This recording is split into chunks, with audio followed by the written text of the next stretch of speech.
Well, I think it's time for a different style of video. That's right. Commentary. Haven't done one of these in quite a while.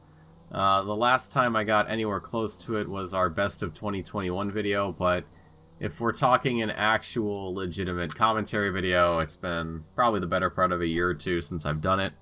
And like many a commentary video I've done, I will not be using a script. I have notes and stuff, but other than that, just sort of free form, doing what I do, and going from there. The background footage is just probably some game I've had on my hard drive, so enjoy it or don't. It doesn't matter. You can toss this into another tab and do whatever you're doing.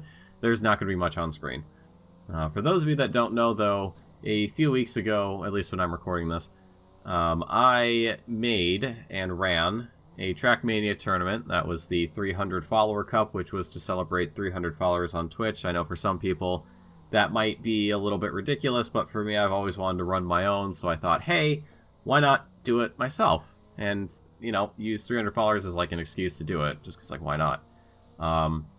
So this video is going to be about, you know, what I've learned from making maps to getting the tournament together to running the whole thing and dealing with, you know, brackets and this and that and the other thing. There's no timestamps. It's just going to be, here's me talking, and then eventually it's going to end. So without much further ado, we're just going to get right into it. To start off, though, with mapping, I was never a big mapper in Trackmania, especially when I started. I really didn't have a good grasp of the map editor.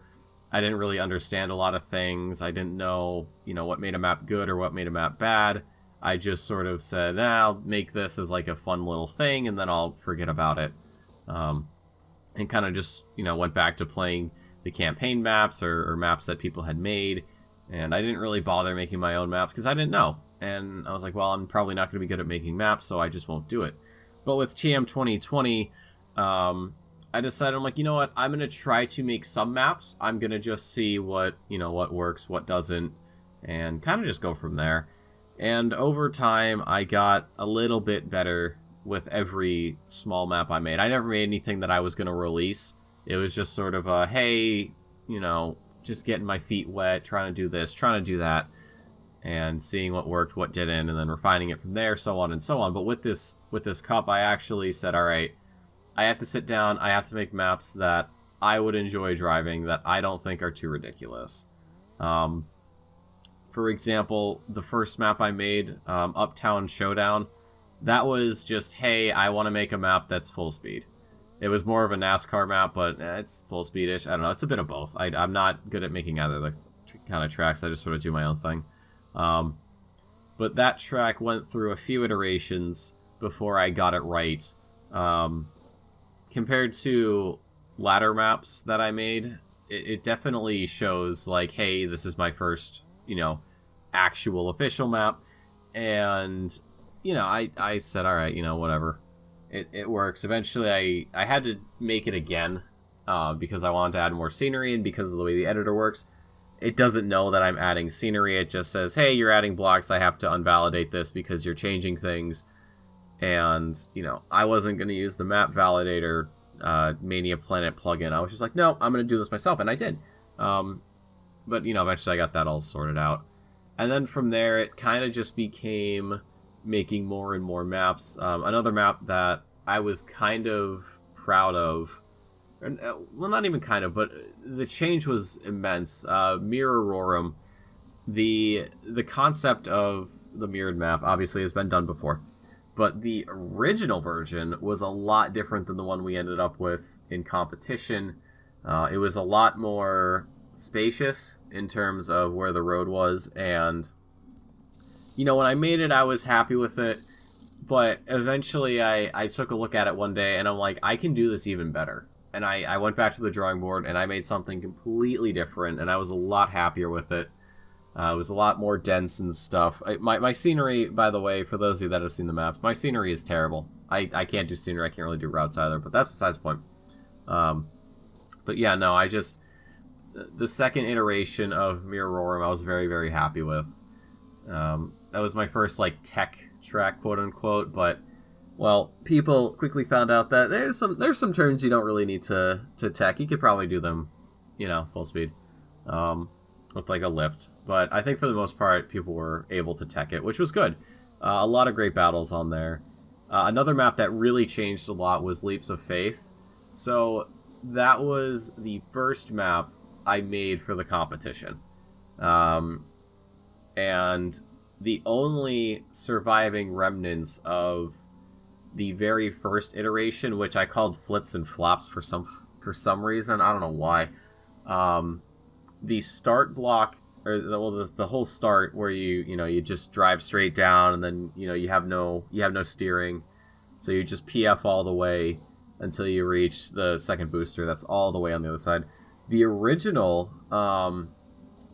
map had you do the entire start, but then it went into a loop, and then you would get a checkpoint, you get steering back. Or maybe it was, no, I think it was a reset ring and then you got the steering back, but regardless. That the first start, or the start, was the only surviving bit of the original map, and then that little the little opening you jump through as well at the start. Those are the only two things that made it through from the first iteration. The first iteration was like very, very choppy. It wasn't very well made. I really didn't have any idea what I was doing. But yeah, it really, looking at, or at least remembering what I had, and I know the route in my head, I can picture it clearly.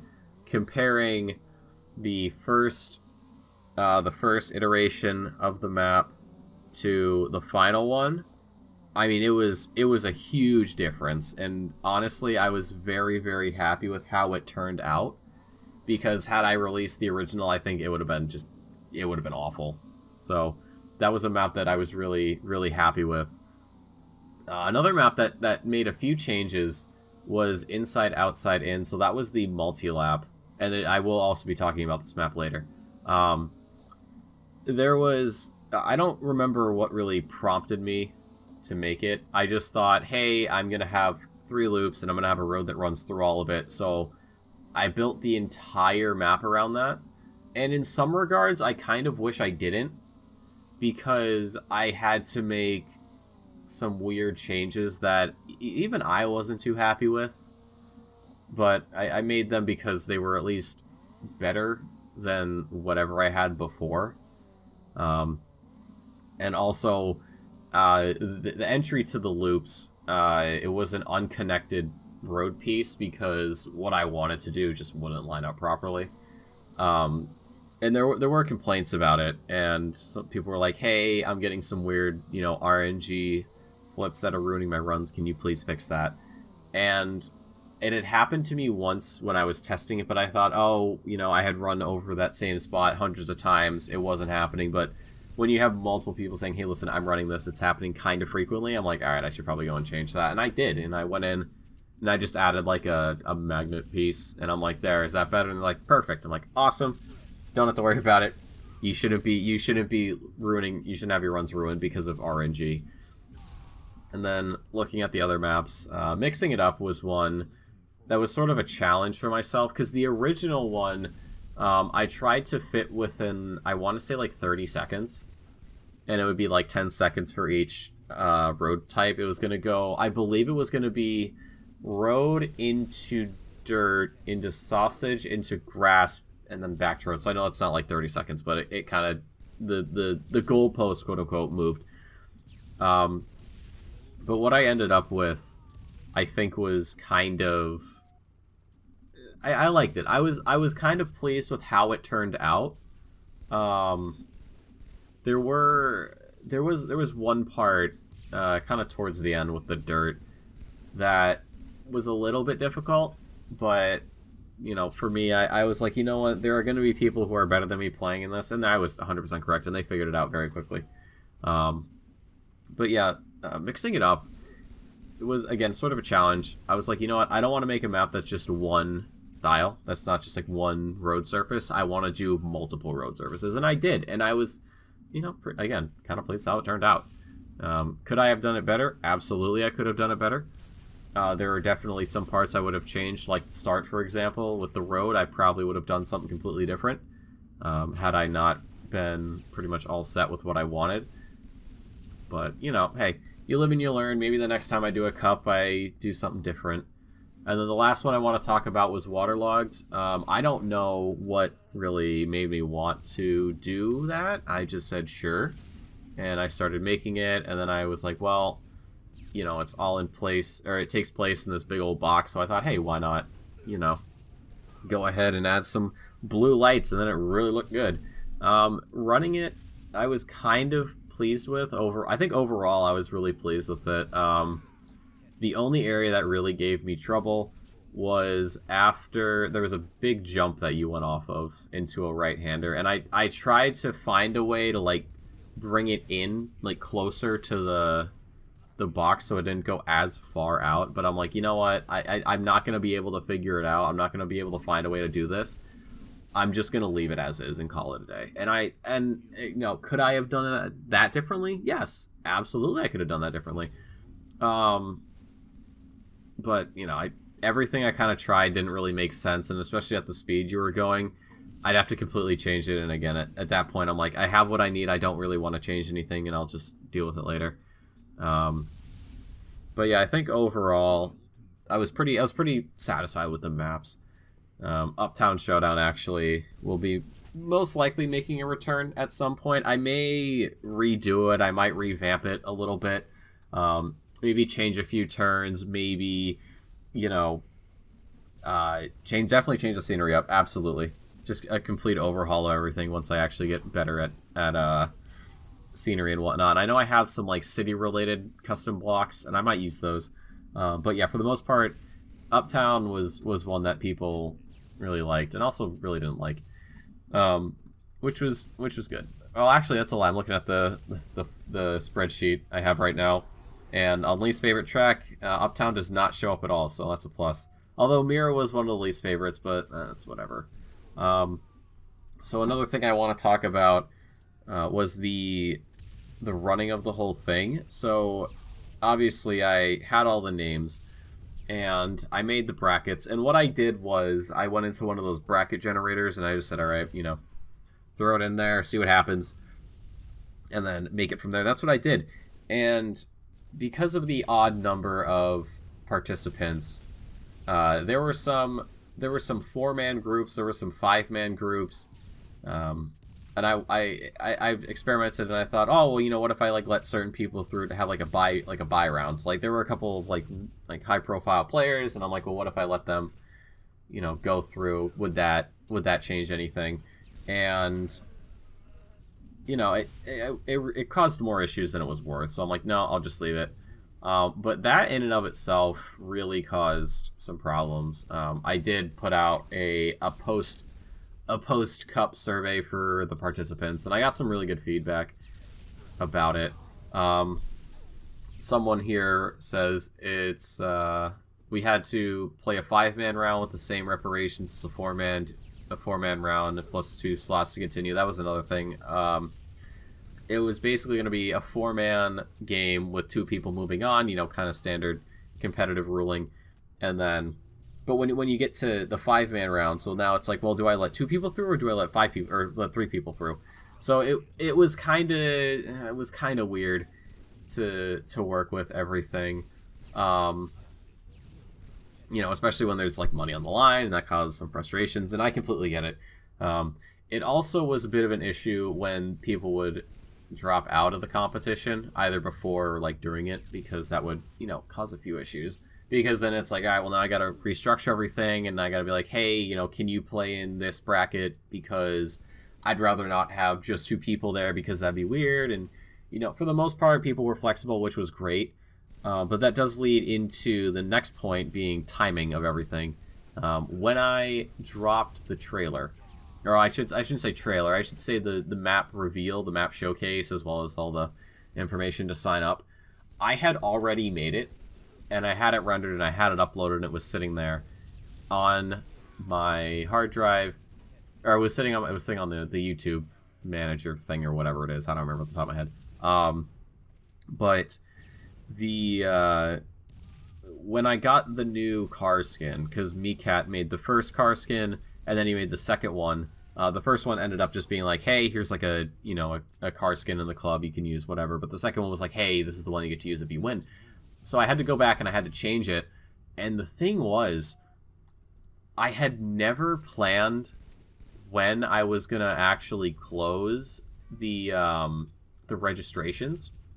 So what I had to do was I had to, at the top of the description, after the fact, after everything had been released, after people had started signing up, I had to say, hey, signups end on this day, and I also put a pinned comment, because I knew someone was probably going to go into the comments and ask. But, yeah, the timing of everything really was an issue, because I didn't know when I was going to start it, because I didn't know when I was going to hit 300. I had no idea. And I thought, well, I'll just put it out there, and we'll kind of, go from there. No, really stupid idea. So, on my end, when it comes to making a future competition like that, not like my Try Hard Cups where it's like, hey, every day after, Cup of the Day, we play, but like actual serious, legitimate competition, I have to say, signups end on this date, matches start on this date, they go until this date.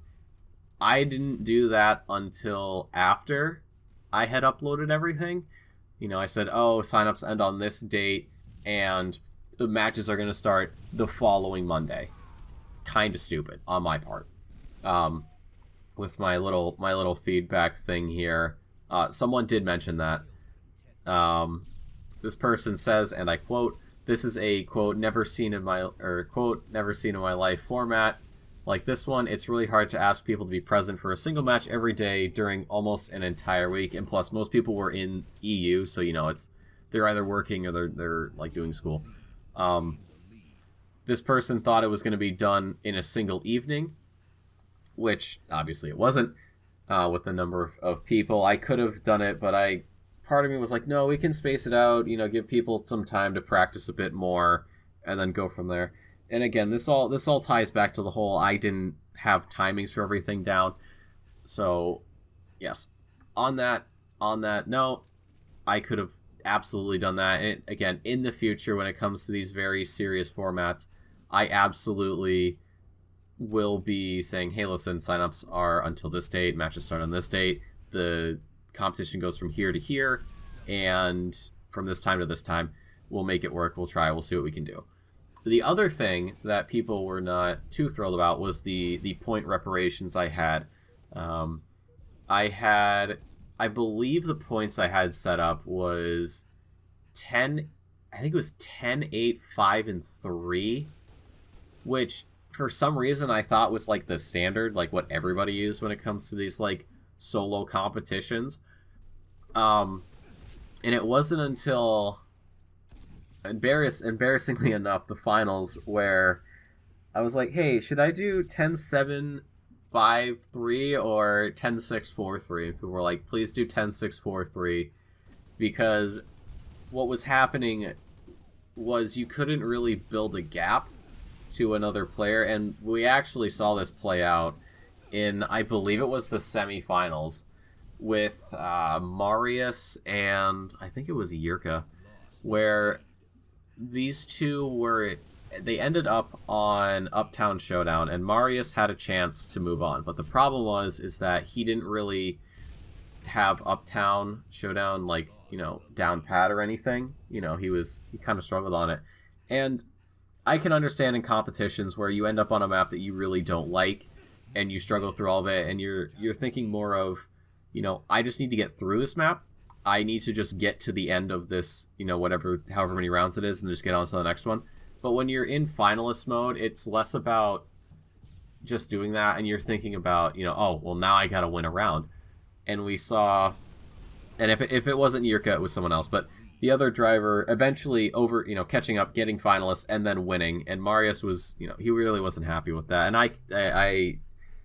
I offer my sincerest apologies to him, because looking at it from my standpoint, during the broadcast when I saw it happen, there was part of me that wanted to just say, wow, that was really stupid on my part, but I'm like, I was like, I can beat myself up over it later. So, with the point reparations, 10, 6, 4, 3 in the future, because that allows a pretty decent gap that you can build up, especially if you're, you know, very good at a lot of maps, but there's like maybe that one map you're not too good at. You know, you can say, well, I've got a pretty decent gap. I just got to play X number of rounds until the next map, and then I can win. So that was another thing that really, you know, I really could have done better. But, you know, again, it's my first time running like an actual proper cup and not just some meme cup. So, you know, I have learned a lot. I really have learned a lot over that last week and the weeks after and the weeks following. So in the future, when I do go ahead and make a new tournament at some point, you know, I'll have the experience, I'll have the knowledge, I'll have the know-how, and I can run hopefully a smoother ship, because, well, the seas were a little rough, but, you know, we made it through. So, you know, I did want to make this video. I thought about making it like early on in the process of getting this whole cup together. I thought, well, you know, if I do this, I do want to make a video that's like, hey, here's what I learned about running a Trackmania tournament and just how hard it is and yada yada yada. Because I know it can kind of seem a little simple on the surface, and to be fair, mine was, you know, relatively simple, but there's still a lot of work that goes into it. And honestly, I'm kind of happy I did this. You know, again, it's something I wanted to do for quite a while, so the fact that I went in and actually did it and got through it all and actually had overall a pretty solid competition, I'm very proud of myself. I don't know when the next one's going to be. Obviously, I'm not going to do another 300 follower cup because that doesn't make sense. But I don't know when the next cup will be for something like this. Obviously, I still have my Try Hard Cup on Wednesdays after Cup of the Day at the top of the hour. So it's like 2 p.m. Eastern, 8 p.m. Central European. But yeah, I just wanted to make this video to be like, hey, listen, here's what I've learned. Here's what I'm going to do better. And, you know, hopefully the next time this comes around, I can actually do better. And also, I just wanted to make a commentary video, and I'm like, well, I can use this, so, you know, why not? I got a bunch of videos on my hard drive I need to get rid of anyways, so why not do that? But yeah, that's pretty much it for, you know, what I wanted to talk about the follower cup. And obviously getting the word out was also, you know, really important. It was basically just through like Discord is how I got everything, how I got the word out. But yeah, that's gonna do it for me. Thank you guys for listening. I really do appreciate it. Thank you to everybody who participated as well in the tournament, you know, however far you got, and thank you to those who did fill out the post 300 follower cup survey. Your feedback is very important to me, not just here with, you know, YouTube, but here with, you know, Trackmania and my streams, all that, because you guys know me, I'm trying to do better all the time. So I really do appreciate all of the feedback I get, because, you know, I'm always thinking, well, I can do this better, I can do that better, I can do this, I can do that, yada yada yada. But yeah, so that's gonna do it for me today. I don't know when this video is going out. I have no idea. I will probably put it out at some point alongside a bunch of other videos that I have to work on. But yeah, so if you guys enjoyed this, make sure to like, comment, all that. You know, if you participated in the 300 follower cup and you didn't get a chance to fill out the survey, or maybe you did, you can leave your experience in the comments below. I'd love to read it. Make sure you guys subscribe. I'm always trying to get videos out, mainly just stream highlights and whatnot, but a few other, you know, actual structured videos, unlike this, which is just me rambling on and on and on for, at this point, almost 24 minutes. But yes, I'm over on Twitter at L2KYT. I'm over on Twitch at Legion2KYT. I'm on TikTok as well, Legion2KYT. You got my Discord. You got everything. It's all down below. You've seen it 100,000 times, and you'll probably see it another 100,000 times. But ladies and gentlemen, that's going to do it for me today. My name is Legion2K. I want to thank you all so much for stopping by, and I'm signing off.